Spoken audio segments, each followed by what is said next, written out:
छात्र इब्राहिम काङ्ग्रेसको तर्फबाट न्यानो अभिवादन स्वीकार्नुहोस्। आज वैशाख 11 गते लोकतन्त्र दिवस। यहाँ हामी नेपालीको गर्वलाग्दो चाडपर्वको दिनमा हजुरहरू सामु आफ्नो दुई शब्द राख्न पाउँदा म आफूले आफैलाई निकै भाग्यमानी ठान्दछु। नेपालमा लोकतन्त्र दिवस हरेक वर्ष वैशाख 11 गते मनाइन्छ। यसलाई प्रजातन्त्र पनि भनिन्छ। लोकतन्त्र भनेको के हो त? यो एउटा शब्द होइन महोदय, यो रगतले कोरिएको इतिहास हो, चिच्याइरहेका सपना हुन् अनि हामी जनताको विश्वास हो। आज हामी उभिरहेका छौँ तिनै वीरको छायामा जो बोल्न नपाए मरे तर लोकतन्त्रको बिउ रोपेर गए। लोकतन्त्र भनेको त्यो बुबाको झुकिएको पीठ हो जो हरेक चुनावमा आशा बोकेर लाइनमा उभिन्छ तर कहिले उसको बच्चाले रोजगारी भेट्दैन।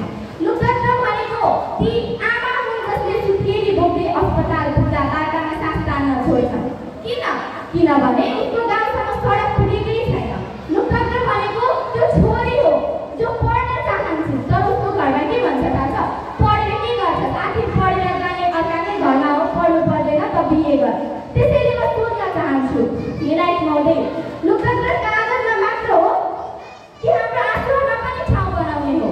आज हामीले यो लोकतन्त्र दिवस ह्याप्पी डेमोक्रेसी डे भनेर यो मनाउने दिन होइन, आज हामीले महसुस गर्नुपर्ने दिन हो। आखिरमा यो के हो? हाम्रो आफूहरू अब मौन बस्दैन, किनकि लोकतन्त्र अब भाषण होइन, हाम्रो भावमा मलम बन्नुपर्छ। हामी भन्छौँ जनता सर्वोच्च छ, तर के त्यो बुढा सर्वोच्च छन्? जसले 8 पटक मतदान गरिसके तर आजसम्म आफ्नो गाउँठाउँमा सडक हेरेको छैन। के त्यो किशोरी स्वतन्त्रता चाहिँ जसलाई पठाउनु अपराध ठानिन्छ, उसलाई पढ्न पठाउनु नै अपराध ठानिन्छ। हामी भन्छौँ हामी लोकतन्त्रमा बाँचिरहेको छौँ रे। के त्यो आमा लोकतन्त्रमा बाँचिरहेको छ जसको छोरा विदेशबाट गरो लगाउँदै चिच्याउँछन्, आमा म बाँच्न त बाँचिरहेको छु तर बाँचेको जस्तो लाग्दैन आमा। अनि हामी जनता हौ, हाम्रो पनि एउटा छुट्टै कथा छ। न आँखामा सपना छ न मुटुमा व्यथा छ।